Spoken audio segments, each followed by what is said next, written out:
F-16s are finally being sent to Ukraine, and the Fighting Falcon will go toe-to-toe with its Cold War rival, the MiG-29. The MiG-29 Fulcrum was developed in response to new American jets like the F-15 and F-16, and they would finally meet in the skies after German reunification. The East German Air Force retained a number of the Soviet-built MiG-29s, and these proved to be an intelligence goldmine for the West, who were very quickly realizing they over-engineered the crap out of the F-15. But what about the F-16, the backbone of NATO forces? Was it a significant cut above the MiG-29 as well? NATO would get its answer in May of 1995 when the 510th Fighter Squadron of the 31st Fighter Wing based in Aviano, Italy, flew up against the Luftwaffe Jagdgeschwader 73 of the new unified German Air Force. The Fulcrums had been deployed to Decimo Manu Air Base and presented an opportunity for mock air combat between the two fighters for the first time. The first thing to stand out to both sides was the Fulcrum's impressive low-speed maneuverability, compared by one of the American pilots to fighting an F-18 Hornet. However, the Fulcrum, he noted, has a thrust advantage over the Hornet.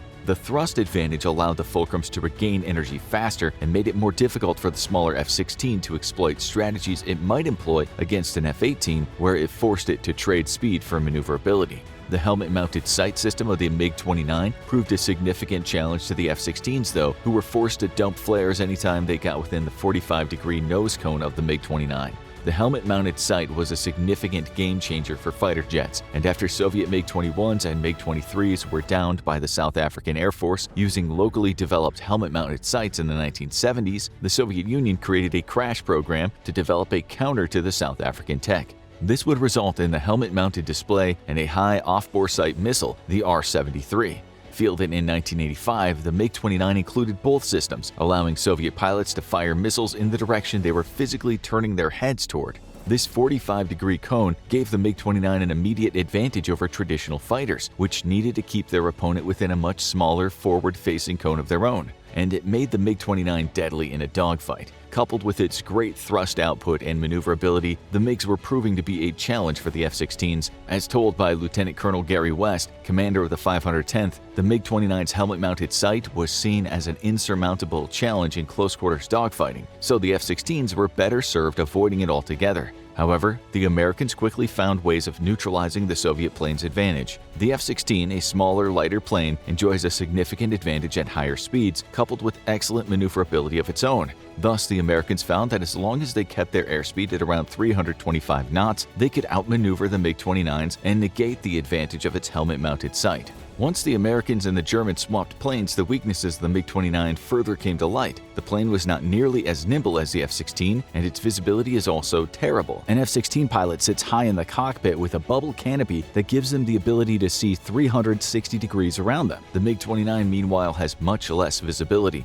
In the words of one of the Fulcrum pilots, "Our visibility is not as good as an F-16 or even an F-15. We can't see directly behind us. We have to look out the side slightly to see behind us, which doesn't allow us to maintain a visual contact and an optimum lift vector at the same time." This shortcoming can be a real problem, especially when flying against an aircraft as small as the F-16. The aircraft was formidable but not a good dogfighter. As explained by the German operations officer of the MiG-29 squadron, the airplane was flown like a point defense interceptor similar to the MiG-21. Even though it could perform in a close-in dogfight, it wasn't designed for it, hence the canopy visibility issue. Instead, the Germans were trained by Soviet instructors to simply fly the plane as an interceptor, taking off, jettisoning the fuel tank, going supersonic, firing missiles, and then going home.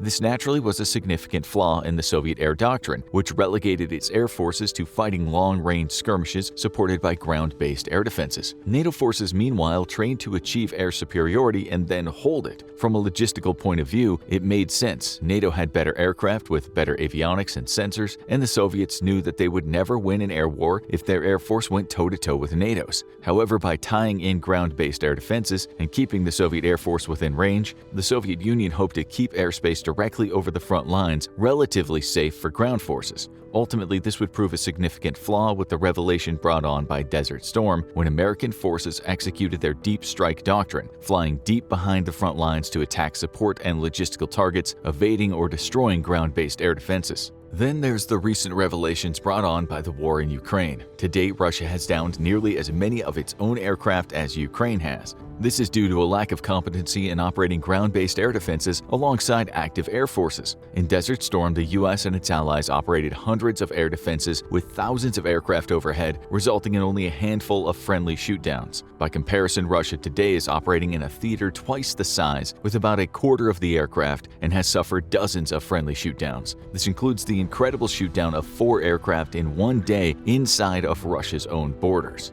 The Soviet military was believed to be more competent than the modern Russian one, but there's significant doubts as to its true capabilities given the legacy it passed down to the Russian Federation.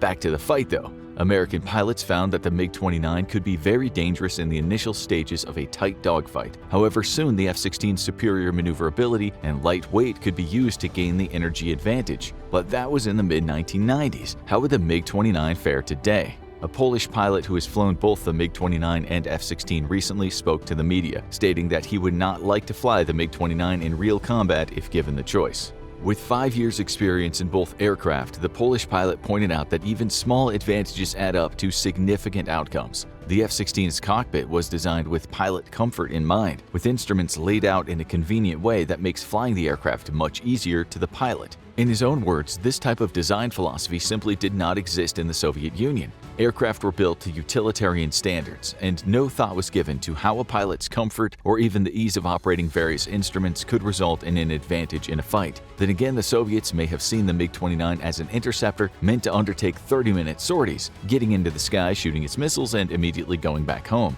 The F-16 is also a much smarter aircraft. Its radar can track and engage multiple targets simultaneously, and its ability to link up to friendly tactical battle networks vastly improves the F-16's situational awareness. Friendly aircraft can feed each other information, and friendly platforms like AWACS can give the F-16 pilot an unprecedented picture of the battle space. Superior radar lets the F-16 find targets on its own and engage them at long ranges. The MiG-29, by comparison, was completely reliant on ground radar controllers to find targets, with its own radar only suitable for a short-range flight and with the ability to lock onto and track only a single target at a time. When the Polish pilot flew his MiG-29, he also never had the opportunity to utilize night vision goggles, while with the F-16s, they're part of standard equipment. When it comes to self-defense, the MiG-29's radar warning receiver provides very little information to the pilot on the potential threat, making it difficult to ascertain what the threat is and how to best react to it. This significantly lowers pilot survivability. The plane's also not a multi-role platform with day-night all-weather capabilities. Instead, the MiG-29 is mostly a fighter that can only engage in very limited air-to-ground support. According to the Polish pilot, while the MiG-29 was a significant aircraft in its time, it's now a ghost of a bygone era. The F-16, meanwhile, is entirely designed for efficiency and with modern upgrades has outpaced its old Cold War rival. It's hard to get a better endorsement than from a pilot who spent 5 years flying each airframe, and the overall consensus is the same. The MiG-29 is well past its prime and was never really a particularly good dogfighter anyway. The jet was much better suited for taking out bombers and other support aircraft before gunning it home as fast as possible. Ultimately, though, just how well Ukraine's F-16s perform against Russia's fleet of MiG-29s will depend on numbers, because even an inferior jet can win the day with enough support. Despite the Russian aerospace forces making a very weak showing in the war so far, they have numbers on their side. An intercepting flight of F-16s could easily be harassed at long range by superior numbers, forcing them to go on the defensive and allowing the MiG-29s to close in for the kill. This is why how Ukraine uses its F-16s matters, at least until the West makes good on Ukraine's request for 100 of the combat aircraft. With an estimated 24 F-16s by early 2024, Ukraine is unlikely to use them for air interceptions, relying instead on ground-based air defenses for that job. Simply put, until its numbers go way up, Ukraine can't risk being outmanned in the sky. But the F-16 opens up a whole list of possibilities for Ukraine. First, unless its ability to network with NATO data links is removed before being transferred, Ukrainian F-16s will be able to directly plug into NATO AWACS and other platforms. This will give the aircraft incredible battlefield awareness, unsurpassed by the Russians. With a constant flight of AWACS platforms along Ukraine's borders and in the Black Sea, NATO's been able to monitor nearly all the airspace inside the country and provide ample warning to Ukrainian pilots. NATO personnel have even confirmed they've directly fed intelligence to Ukrainian aircraft, which led to air-to-air kills. The big question, though, is if NATO will allow the incoming F-16s to keep their ability to network directly with NATO platforms. On one hand, this will make NATO a direct participant in the war in a brand new, more worrisome capacity. NATO platforms could literally guide NATO weapons fired by Ukrainian pilots in NATO planes to their targets. This is a significant step that NATO might not be comfortable taking. On the other hand, though, fuck Russia. The F-16 also throws the door wide open on those types of weapons that Ukraine will be able to employ against the Russian forces. To date, a significant inventory of long-range weapons have been unavailable to Ukraine because of a lack of launch platforms. The F-16 is built to carry any weapon in the NATO inventory, and its electronic brains can make maximum use of it. While American engineers pulled off a MacGyver-type fix to allow Ukrainian MiGs to fly with American HARM missiles, the Ukrainians were unable to make use of the HARM's capabilities due to a lack of interfacing between the weapon and the plane. This is no longer a concern. HARMs carried by F-16s will be able to provide their pilots with much greater data and enjoy far greater effectiveness and precision. The Ukrainians will also be able to fly a large number of party favorites, such as the Wind-Corrected Munitions Dispenser, a precision bomb that disperses a large number of bomblets over a target area. They'll also be able to employ JDAMs, which the US can supply on the cheap and in great numbers. Basically, every weapon in the US inventory suddenly becomes fair game for Ukraine. It's great. The Russians are going to have a literal blast. And ultimately, Ukraine's small F-16 fleet is probably best used to directly support ground forces rather than try to achieve air superiority. Until a nation has a significant number of Falcons, the aircraft is best used to deliver a devil's cocktail of precision weapons directly onto Russian front lines. If Russian morale is low now, wait until precision cluster munitions begin raining from the skies in large numbers. The F-16 for Ukraine, though, is important for something else altogether. They represent a long-term commitment to the security of Ukraine. Combat aircraft require a significant logistics tail, which is being established right now for Ukraine's fighters, and this is not something that can be set up overnight or is cheap to establish. Thus, America agreeing to the transfer of F-16 signals its commitment to support Ukraine for as long as it takes. If Putin thought he'd be able to outlast the West, he bet wrong.